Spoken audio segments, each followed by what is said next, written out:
And a warm welcome to yet another episode at Hyde Park on Ada Derana 24. Tonight we thought about talking about the Sri Lankan economy as we look at a way out of this crisis, way forward from the crisis. What does businesses have got to say? What is the opinion and view of the chambers of Sri Lanka? So to discuss all this, we have invited to our studios representatives of key chambers in Sri Lanka representing businesses and corporates. Let me warmly welcome and introduce to you our panelists tonight at Hyde Park. First, Chairman of the National Chamber of Exporters, Mr. Jayantha Karunaratne. A very warm welcome to you. And we also have with us Mr. Abbas Kamrudeen, Director of the Federation of Chambers of Commerce and Industry. A warm welcome to you too. Thank you. We also have with us Mr. Shiran, Fernando-Chief Economist at the Ceylon Chambers of Commerce of Sri Lanka. A very warm welcome to you. Thank you, Indeewari. So I thought we'll start off talking about the outlook for the Sri Lankan economy.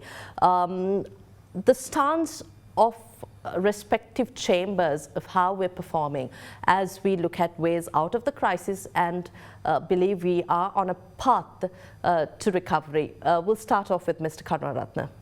Yes. You know, from the National Chamber of Exporters point of view, we are mainly focusing on exports. We are a chamber with membership of exporters. So we have gone through a very bad period, you know, from last year. And you know, we had issues with regard to severe fluctuation of rupee, dollars, and very high interest cost, and also increase of production cost, and various other issues connecting to our cost of production. So you know, our competitiveness has gone down during this period, and you know, as you know, most of the exports are not faring well. We are take any industry, any export industry, the apparel or tea or any other product exports are not doing that well, except some services sectors. So you know, that is mainly because of few reasons. One reason is the global market is not doing well for exports. The global, international markets also having issues. And the second is our cost of production has gone up a lot. So I think we are struggling between those two. And during the last 1 year, we have gone through many issues. But I think we are now getting, things are getting little better. The rupee, which was at from 203 to went to 365, then it came down to 290, and now it's around 320 again. So these fluctuations is not good for us. We cannot plan because we do our costings at one cost and one price, but at the time when we receive payments, we get totally different rupees because our cost here are rupees. So there are many challenges faced by us, and with regard to cost of production cost, especially electricity, the fuel, the labor, all have gone up. So we are struggling and people are not doing well, but we hope it is getting to a better shape. Now recently the interest rates have started coming down, so that is somewhat is good. Because the borrowing cost, with this cost increases, we exporters have to borrow more money for working capital. So their costs have gone up. So the interest rates coming down will help us. Some kind of a stable currency is also important to us. And we are in between at the moment, but we hope things will be better for us in the future. But there are many challenges and we expect many things to happen.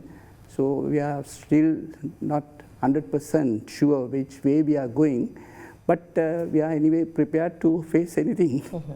I'd like to turn to Mr. Abbas, Kamrudeen, Director at FCCISL. Your perspective, especially from an SME point of view. Sure.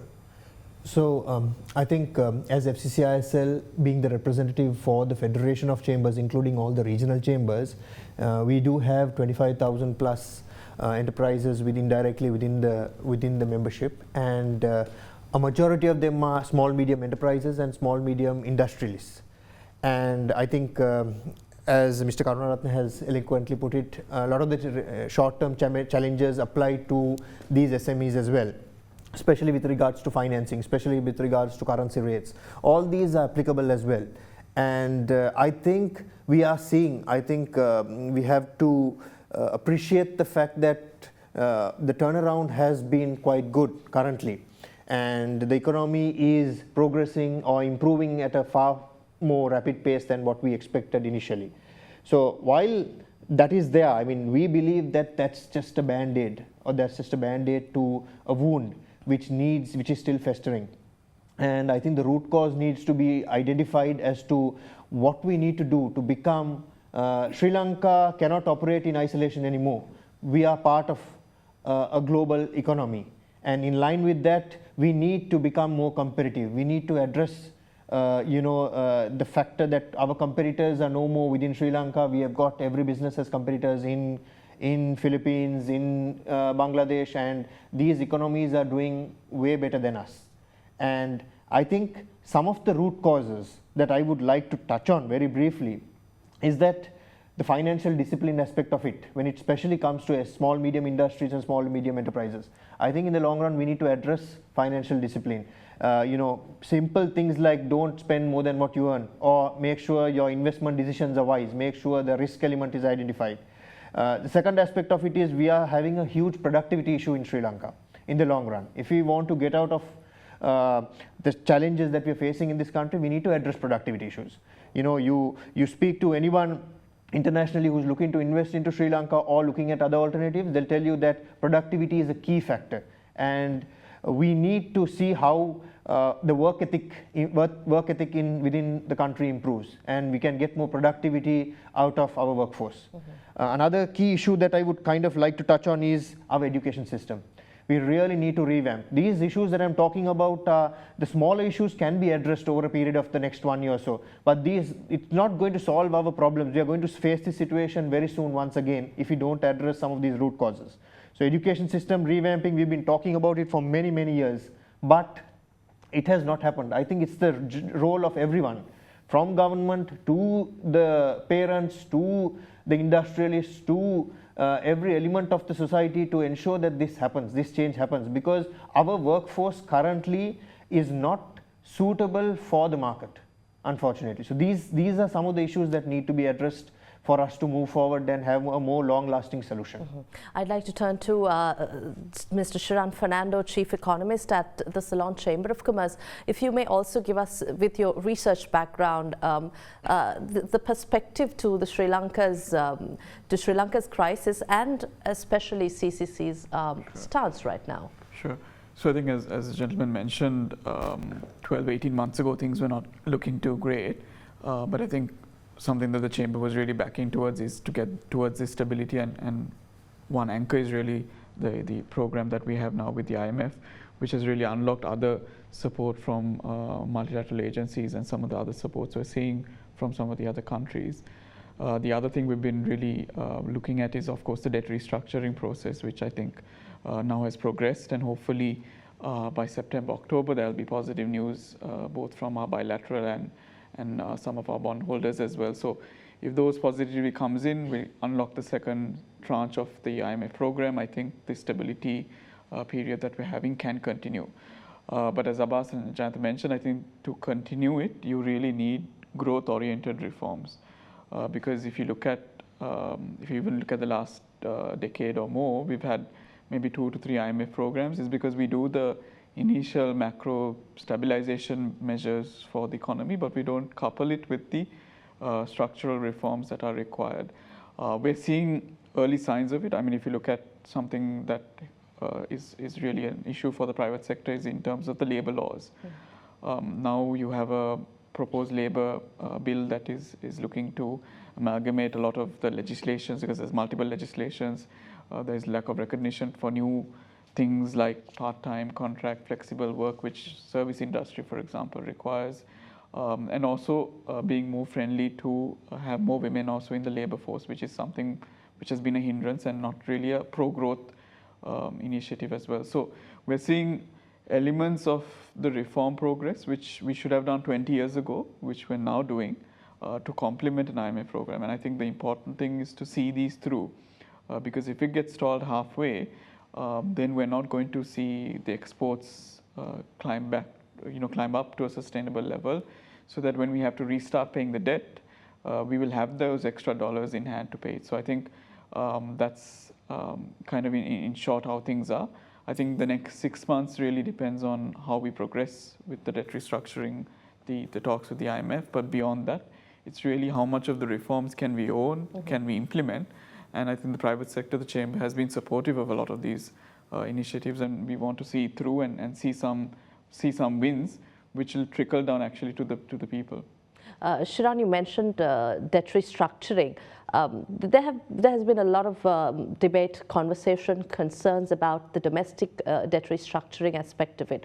What impact now? The conversation was there, but since we're talking about this, what impact now, and are there any concerns in our strategy? Sure. So I think if you look at the way it was structured, I think it was taking the view that financial sector stability is important, and the banks need that stability given it's been under pressure in the last 3-4 years. So we saw a trade-off, and I think some of the superannuation funds and so on have been the ones having to bear the brunt of the impact. So now I think you're also seeing, even just recently, the Sri Lanka development bonds, some of those now being restructured quite successfully. So that process is moving forward. I think now the onus is really to the bilateral creditors, because I think from our point of view, we can say we've done some of the steep tax changes to bring about that turnaround. Plus now we've done some level of the debt restructuring to create a little bit of fiscal and cash flow headroom to manage the next few years. So hopefully now they will reciprocate and come back favorably for us, so that we can move from the restructuring side of it to the growth focus that the country really needs. Because if you look at it as an economy, we are stuck at about 80 billion, and to get to 90, 100 billion, you really need much more reforms and coordinated reforms as well. Right.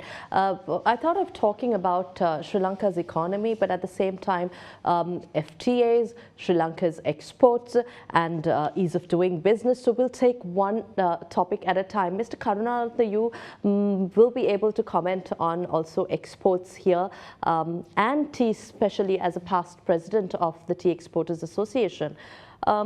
We'll start off with the exports. Has Sri Lanka's image and perception internationally affected our exports, or is it gradually improving? What is the situation now? If Sri Lanka tea exports image has not changed. There were no issues. We continue to serve our overseas buyers, and we never under either COVID or under any economic situation, we didn't stop shipping. But Sri Lanka tea crop dropped a lot, by about say 20-25% in 2022 because of the fertilizer issue. So not getting chemical fertilizer, the crop came down a lot. So now the crop, the fertilizer is given, but the crop has improved. Up to 30th June, we have a slight marginal increase of crop compared to last year, but still we will do only about 265, 270 million kilos. The norm is about 300 million kilos. So we will be still short of our usual volume for exports. So it has a problem, we can't supply everything what we want, but it is not directly related to the current issues, but it's a crop, the fertilizer, and also bad weather at the moment. the not having sufficient rain, the crops are going down. So international markets, Sri Lanka tea always earned about $1.3 billion per year. So we have been always around that figure, but it is static. We are concerned about it. We feel that 300 million kilos can bring more than $1.3 billion. So at various levels, we have been asking value addition, increase our price, and things, that kind of thing. And also the making Sri Lanka tea hub, also one of the suggestions made by us to bring in more tea, add value here, and to re-export. But due to various reasons, that was not really implemented because the producers are not in favor of doing that. So to increase this from 1.3 billion is a challenge for us, under the current circumstances without changing our import policy. So the value addition, it's also difficult for us. Last 1 year we had a little bit of problems for bringing in imports, but now we don't have that problem. And also the markets for Sri Lanka teas, especially some of our best markets, the biggest markets are under various issues. Like some are under sanctions, some are having economic issues. Various main tea buying countries are having issues, severe depreciation of their currencies. So we are affected that way to get a higher price from the buyers. So it's a challenge for us. But we feel that definitely we will maintain these levels. The income from tea exports will remain at $1.3 billion, but the challenge is to take it forward. So it is something we need to discuss. But as the National Chamber of Exporters also, if you look at the overall export performance, we don't see exports doing as well as we expect the export industry to support the Sri Lankan economy. What challenges are your businesses faced with? As I explained earlier, the last year we had, this severe fluctuation of, our rupee, and also the cost of borrowings and import controls restricted all of us. Some people have even closed down their operation. Some people have sort of curtailed or reduced their volumes. The apparel industry, some people they are closed down certain factories and shifted to other factories. So those are temporary things. In the short run, we had it. But over a period of time, I suppose they can get back. But the competition from other countries, other producer countries, like Bangladesh or some of the African countries are, they are very competitive in terms of pricing and various other things. So we have a lot of competition from them. The entire global trade is shifting. Some are good for us, some are bad for us. The fluctuation of currencies, economic reasons, sanctions, all shifting. So I think we have to face this to take up as a new challenge and think fresh how to continue our businesses. I think Abbas may have something to add to the question of exports, but at the same time, Shiran mentioned the services industry. You were past president of the IT Information Federation, in ICT Federation as well. So how do we look at new ways of approaching and enabling services in this industry? Sure. So, Indeewari, I think this economic recession that we went through, or the challenges that we went through, has had quite a heavy impact on the ICT industry or the services industry, especially for technology. One of the biggest impact that we've had is we've seen a lot of highly skilled resources leaving the country, and that impact cannot be measured. I think we have some of the best, most skilled individuals leaving, migrating, and really unfortunately they also leave with their families. So the opportunities of foreign remittances also worker remittances also does not really come into play. And the other big issue that we have been seeing is that because of the economic uncertainty, we've seen a lot of local ICT companies actually setting up their headquarters internationally, and that's been happening in hundreds. And unfortunately, what that means essentially is that you've got them remitting all their finances actually are operated overseas, and only the salaries come back to Sri Lanka. And this impact is also going to be huge, especially, and then you've also got the larger companies that have been operating in Sri Lanka for many years now, getting requests from their clients internationally to, while they are agreeable to working with those organizations, they would like to see the teams move to other countries. So if there is a company that's having offices in Sri Lanka, in India, in Bangladesh, we are seeing many requests coming in from especially European countries to move the teams from Sri Lanka to maybe to another country. And this is going to have a very long-term impact. Now, how do we correct that? I think we need to make sure that we quickly bring in some form of stability, which is easier said than done, but that needs to come in. We need to make sure we actually feed the workforce that is required to make sure we can address these challenges. Of course, yes, with the dollar, with the rupee depreciating, with the dollar appreciating, costs may have slightly reduced, although it has kind of got adjusted already. But that could help probably bring in a little more business into Sri Lanka. But I think that the real core issue is if there is some way to kind of implement a reverse drain mechanism and bring in some of the really high-end resources, because the high-end resources are the ones that bring in the business.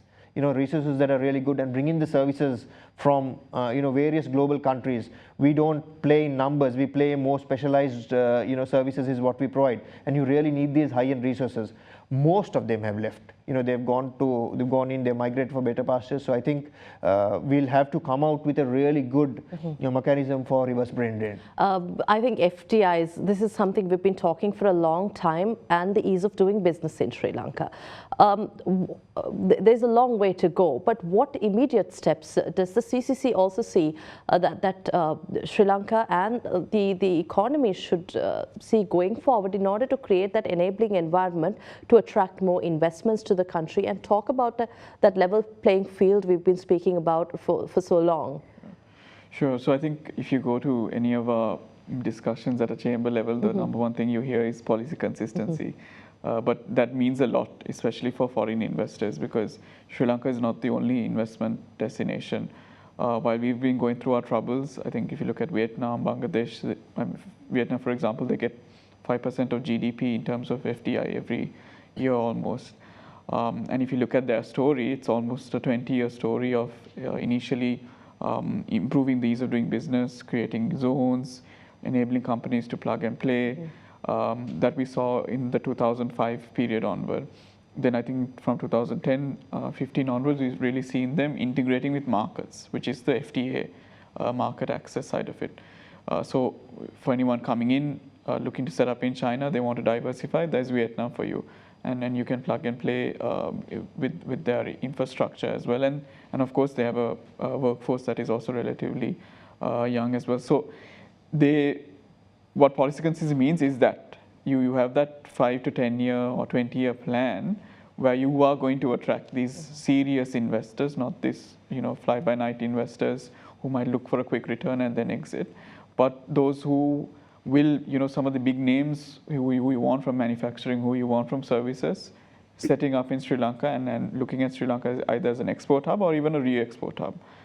So I think that's the fundamental shift we need. And of course, also within the FDI facilitation, I think what is required is, we've talked about this concept of one-stop shop, but to truly be a one-stop shop, you need an institution that can help an investor manage all the regulations, the licenses, both at a national level and also at a provincial or a subnational level. Because at the moment, the investor or whoever is the local party is left to fend for themselves in all those directions, and even to get land, to get a building permit, all of that. And we've seen other economies who've transformed through export or export-led investment, doing those kind of reforms quite early on. And I think this is a real opportunity to relook at the way we look towards regulation. Are we over-regulating in certain sectors? Do we have the right policy in certain sectors? Are we being business friendly? Are we being SME friendly? I think those are the questions that we need to ask now and do now, because otherwise, we will still be under 1 billion investment. The other aspect of it, there is to really look after the existing investors, because they are your flagship bearers when they go back to their country. So if you have investors from Japan, Malaysia, we have really good relationships with them. We need to be able to look after them so that they will in turn bring in more investors or spread that good news, because there's two ways. You can get new investors, or you can get the existing ones to be your flag bearers going forward. You mentioned the export or re-export hub status that Sri Lanka can go towards, but this is also something the chambers, businesses, corporates have been talking about. What challenges do we have going there, and what do we need? What does the government or the private sector come together to do in order to ensure we do that? Because we're talking about competition in the region and other regions where there is where this is already happening. Sure. So if you look at an example of, say, the seafood industry, if you look at, say, Thailand, they export 5 billion or somewhere around that amount, but they actually import close to about 2 to 3 billion because they import some of the raw material or the fish or whatever, or the feedlings, and they re-export. And the value addition is that 2-3 billion.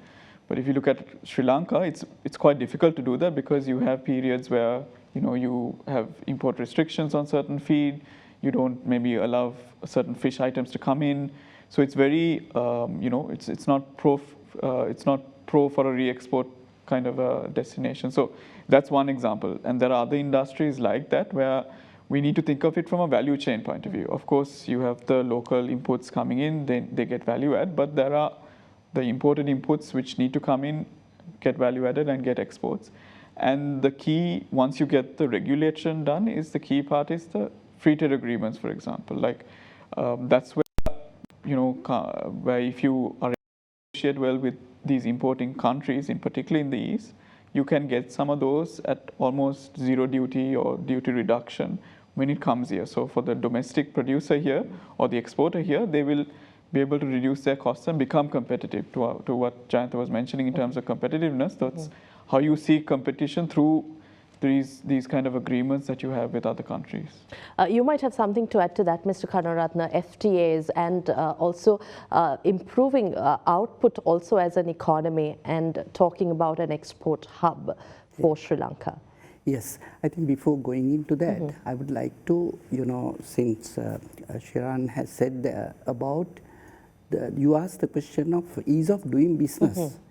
I feel that is one of the major problems we have in Sri Lanka, as a local company, working with the local setup. We find it very difficult to, there are laws, regulations which are very old, and, to get those things passed is not very easy, taking a lot of time. And, we spend a lot of money, a lot of executive time to get those approvals. We know those are not needed. So I think there should be someone who should sit and check whether those are needed now. Some of things are very old. I can talk about the T-Board Act, 1957 or something. It is amended a few times. But some of the things are not really needed. World has changed, industry has changed, but still we are following them. Environmental authority, certain things, now even things like renewable energy, I think there are a lot of approvals needed. Like even rainwater harvest use, someone told me that, it's a nightmare to get approval. So actually now we want water, but why don't we encourage them to do this? We are ready to do it. The companies, exporters are ready to do this to keep our costs down. But I know plantation companies are doing that. But there's no support from the regulators to handle that. The ease of doing business is something, at the highest level, they should look into it, because I don't know whether they are aware that we are going through these difficulties. So to make, recently at our chamber, we invited one of the ambassadors, one of the countries whose their imports are about, they are 11th or 12th biggest importer from Sri Lanka. So we invited them, to see how we could improve business in that country. So he was selling, he said, okay, we will connect you with our people. But he said, last 5 years, he has 6 or 7 projects, got stuck at different levels. So I said, can you give me the details? He sent a letter, more than $150 million worth of investments, all blocked. So I think I think it's at the highest level, they want to invest, but we are not approving them. So either we must say no or accept it. If there is no, we have to give them a reason why we don't want to do it. But we don't tell anything. So those are, I have the letter. I think I told you, he said, many times I have spoken to your ministers and they have all got stuck. So actually, who is interested in coming if we don't solve their problems? If it's unreasonable, if it's not good, we should not approve. Certainly. But at the same time, if we can do it, we must do it. We are asking investors to come, but we don't want to look at what they want. So I think without solving that problem, I don't think we can go forward. We are stuck here. I'd like to talk about that aspect, investments as well as regulation, from a regulation point of view, but we'll talk about that when we return after this short break at Hyde Park on AdaDerana 24.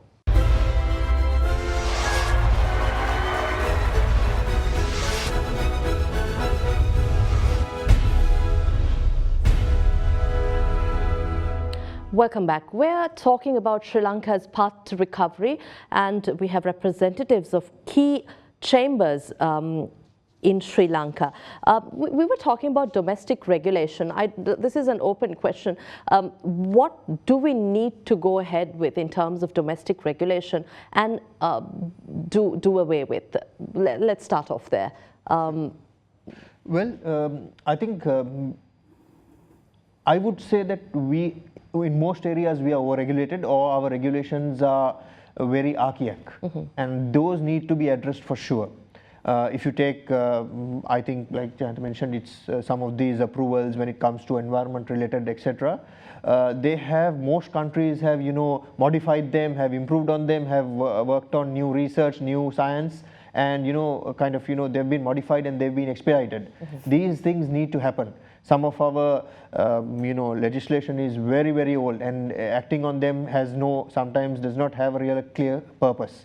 So that needs to be addressed for sure. I think new regulation as well, things like data protection, things like cyber security are becoming critical to investors, to exporters, to clients who are looking to export to Sri Lanka, to import from Sri Lanka for services or for products. These are some of the acts that need to be expedited. These are being discussed, but we need to finalize and put these into place. Labor reforms is a very critical issue. We know of large investors who are looking to for service-oriented jobs for 400, 500,000 seats, not coming in because of the labor laws in the country. So these things need to be very quickly expedited. I know we've been talking about these for the last 3-4 years, but these need to come into action and need to be addressed quickly. In addition to that, I think one thing that I would also like to touch on in terms of ease of doing business that both these gentlemen have been talking about, there is also a lot of undercurrent that I hear from the SAARC region on investors and in looking at people looking at investing into Sri Lanka. You've also got this whole purposeful, stoppages to approvals. You've got these, willful, malicious litigations that happen here. Now, some of these challenges also need to be addressed, because these are the challenges that put these investors off and say, listen, while we may improve on the ranking of ease of doing business, these are some of the underground challenges that these investors would face, and these need to be addressed as well. So that's my take on that. Yeah, so I think we've seen some new legislation coming in, like for example for the central bank, we've seen a new monetary law or a central bank bill coming in. We've seen the Data Protection Act coming in now, it's getting operationalized.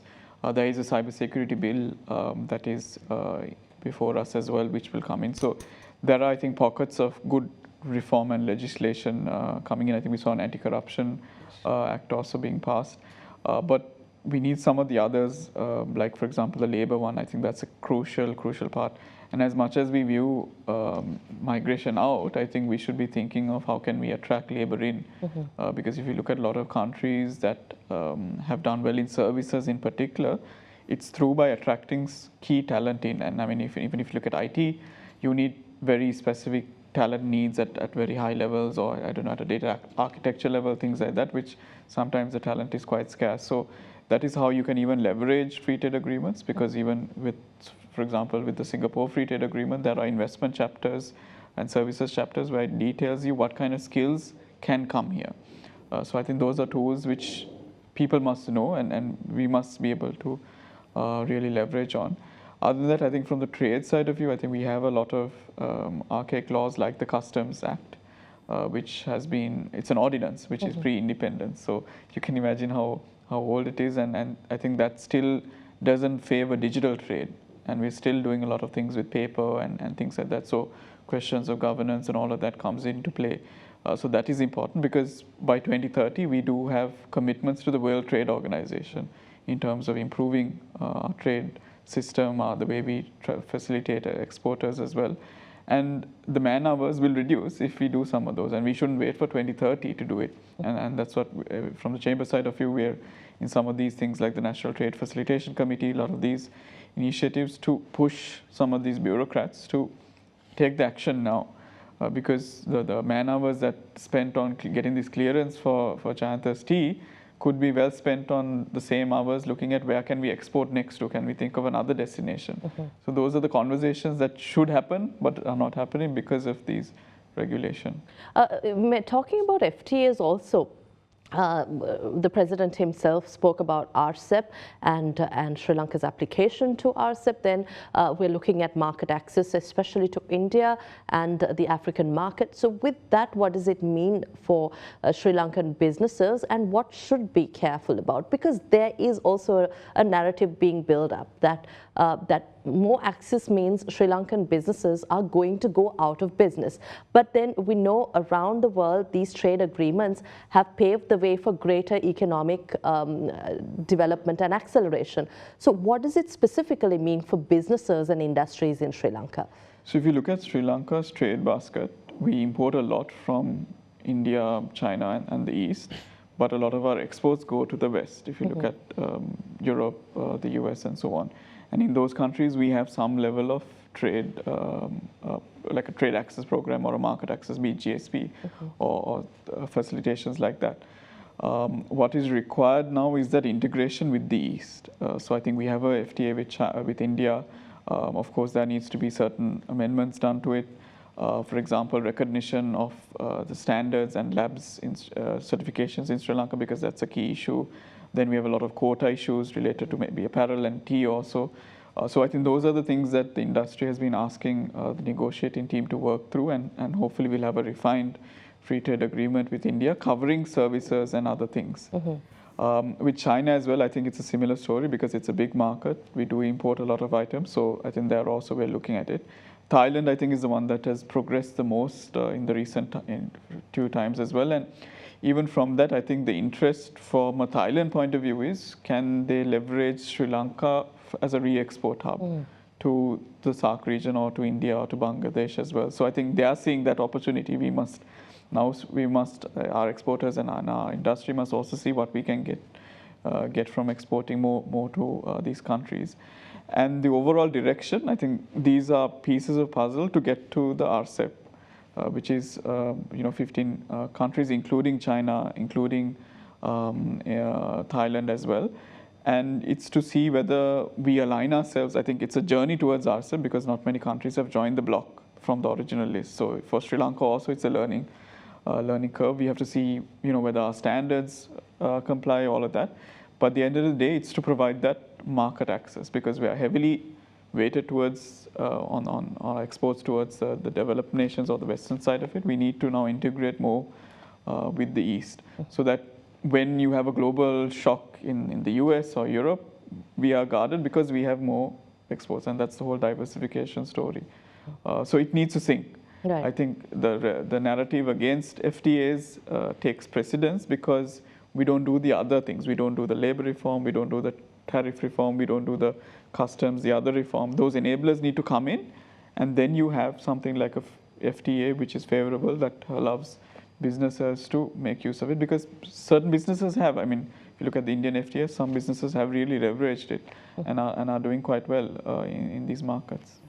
Whether we talk about a re-export industry, or there have been concerns about substandard products as well. I'd like to talk to you about that very quickly, Mr. Karunaratne, and then also ask you about how we look at opportunities with all these the new decisions we're talking about when we look at an economy for 2048 that's more advanced and definitely competitive for local businesses. What opportunities and how do we overcome the challenges that the export industries have faced? Okay, you know, I would like to start with the FTAs.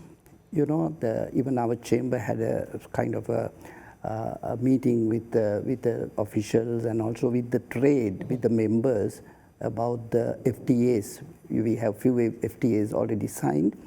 You know, there is an opinion from many people that the Sri Lanka industries are not in favor of FTAs, but that's not true. We are all in favor, but if you look at the FTAs we have signed, it is not in favor of Sri Lankan companies or Sri Lankan exporters or Sri Lankan industries. This is why they are very trying to safeguard their own businesses, but they would like to go to other markets and, you know, to do business. You know, certain countries bringing various other non-tariff barriers, you know, to not allow. I know I can talk about tea to India. So there is a quota, but still we can't do that because of the non-tariff barriers. So I think there should be someone or some authority should be there for us to talk and find solution to it. You know, but it should not take long time. When we make a shipment, it gets stuck for 1 or 2 months. You know, we don't think of another shipment. So there should be some connection, you know, to monitor and to find solution to issues, you know, with exporters working on these FTAs.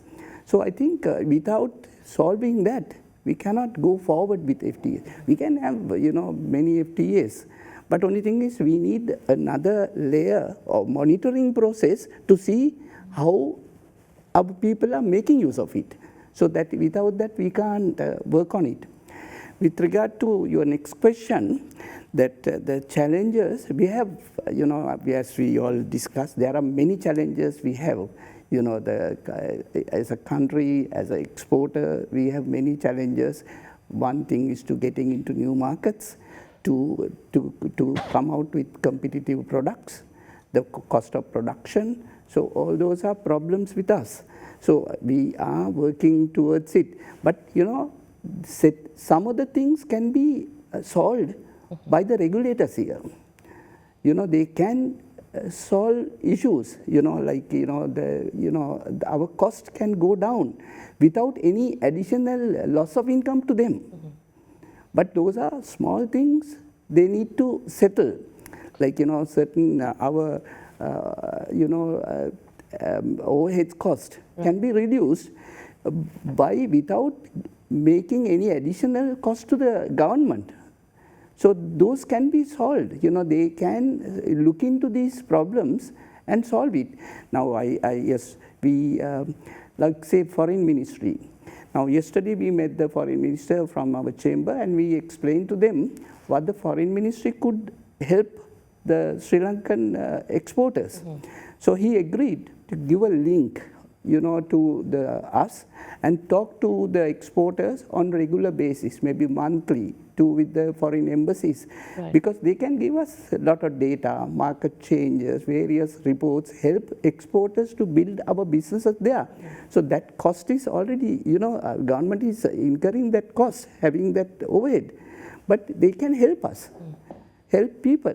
So those are the immediate things we can do.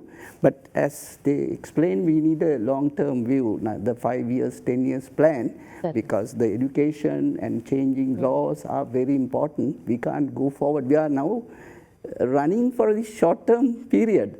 So unless we solve these issues, we cannot go forward. Maybe I'd like to turn to Abbas about this as well. SME, your chamber represents some 25,000 or more members of the SME sector. But we're talking about controls, market controls, licensing here domestically. Even if you talk about staples like wheat flour, we have very few licenses for individual companies. So how does this, how does the chamber look at intervening or look at talking to government to look at a level playing field for all businesses and industries to thrive in our economy? Sure. So I think it's a very pertinent subject, Indeewari. I think what we have got is a situation where it's not a one-size-fits-all solution. You do have industries where you need to have some form of control, otherwise what happens is the long-term objectives are not met.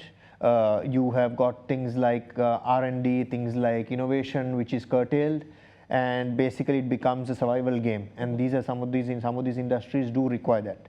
And then you've also got some industries which you could have overflooding of products if you do allow, without any form of licensing or some form of control. So it's very difficult. You need to study it and analyze it and see which industries do really require intervention and which industries should be allowed to work in an open and free market.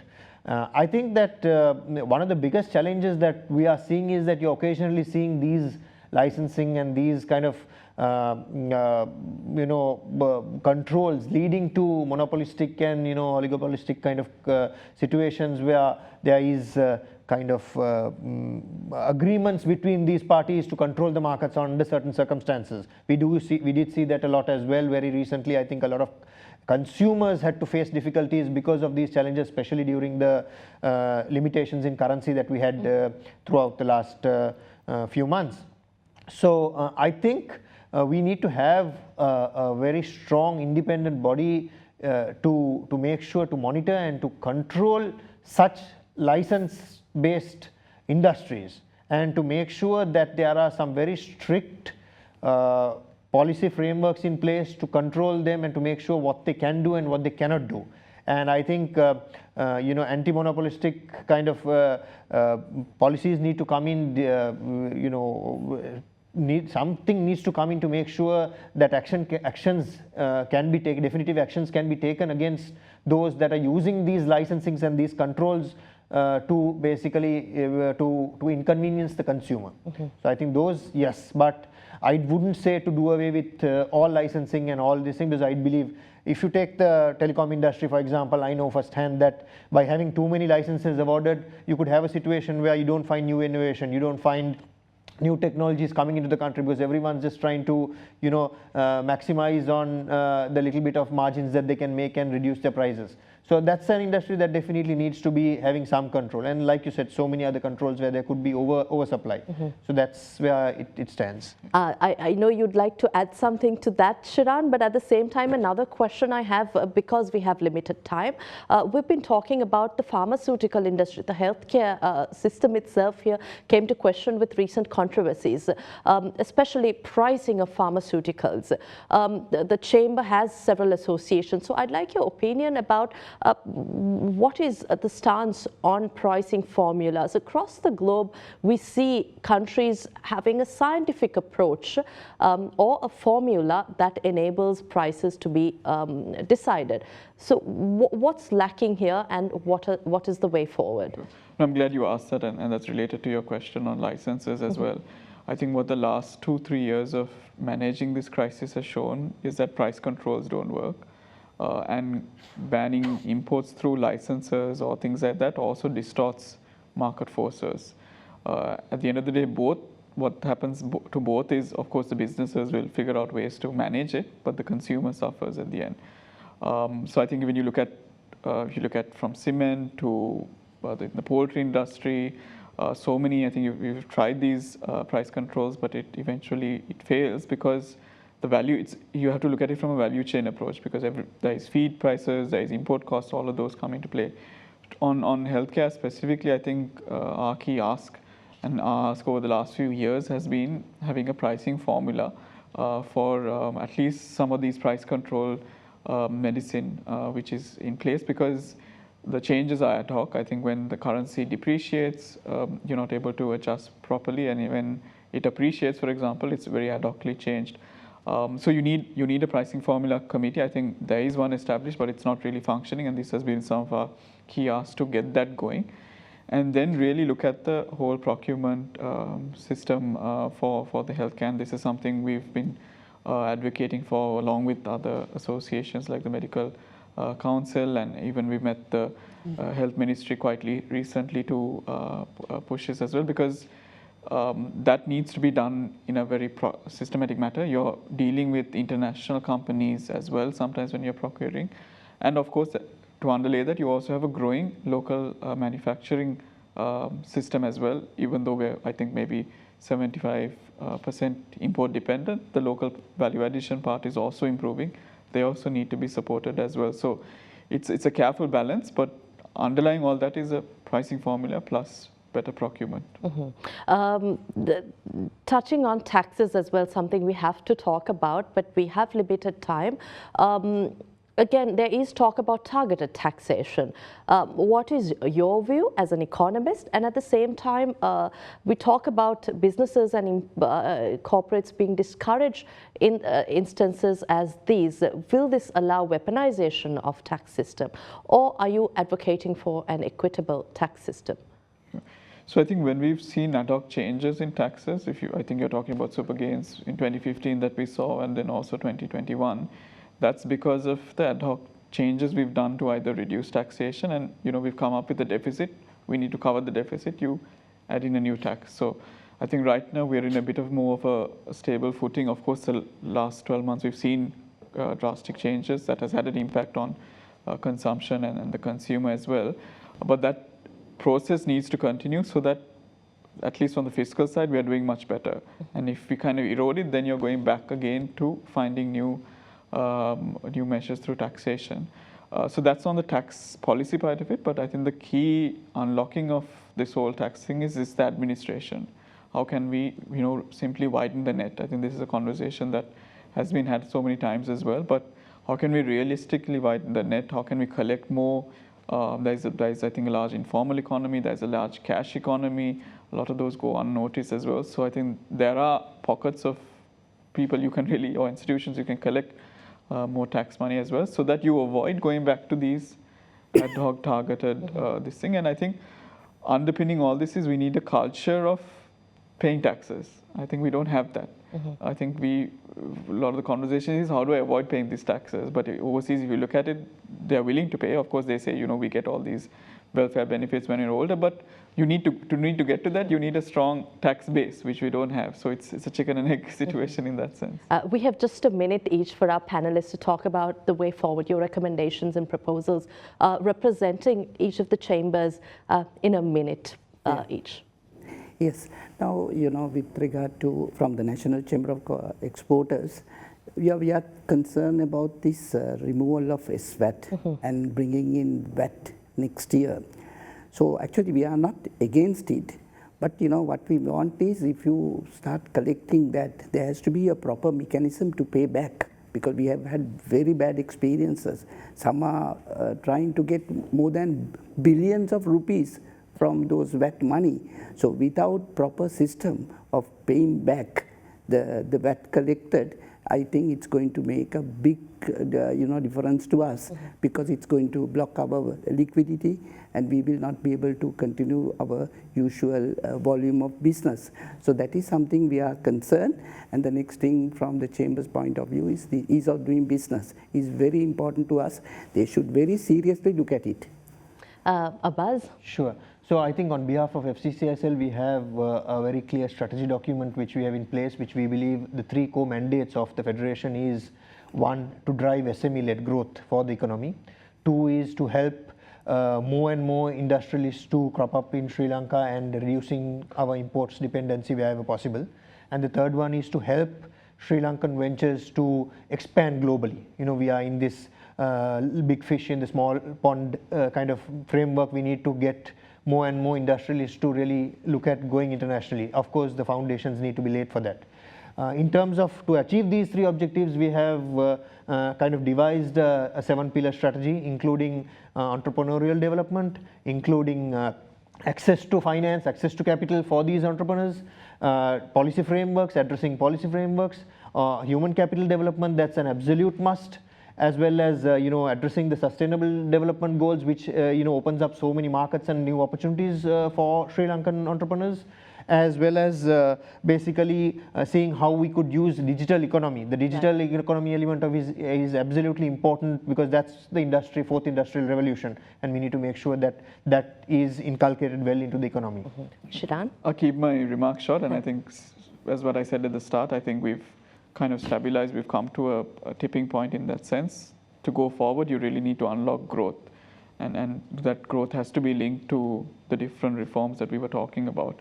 Otherwise, in 3-4 years' time, we might have to go back to the IMF, might have to go and restructure our debt again, which we don't want. Let's hope this is our last attempt with the IMF. Thank you very much, gentlemen, for your time here representing the chambers. Mr. Jayantha Karunaratne, Chairman of the National Chamber of Exporters, thank you for your time. As well as Mr. Abbas, Kamrudeen-Director-Federation of Chambers of Commerce and Industry of Sri Lanka, and Mr. Shiran, Fernando-Chief Economist at the Ceylon Chamber of Commerce. Thank you very much for your time and for your thoughts here at Hyde Park on AdaDerana 24. We'll see you again next week with yet another discussion here at AdaDerana. Have a pleasant evening. Good night.